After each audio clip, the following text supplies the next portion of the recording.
Okay, and here I am really checking that why this my DeWalt this electric show is not working, and now I believe that the issue is in this coil area. And let's look at what I can see when I take these coils away in here. And there are really coils, one in this side and another one in that side. And there is this Phillips head screw what opens probably these coils.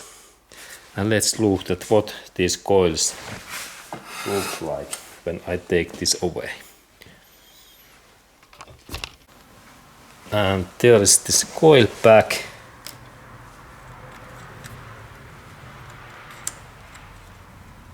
And this looks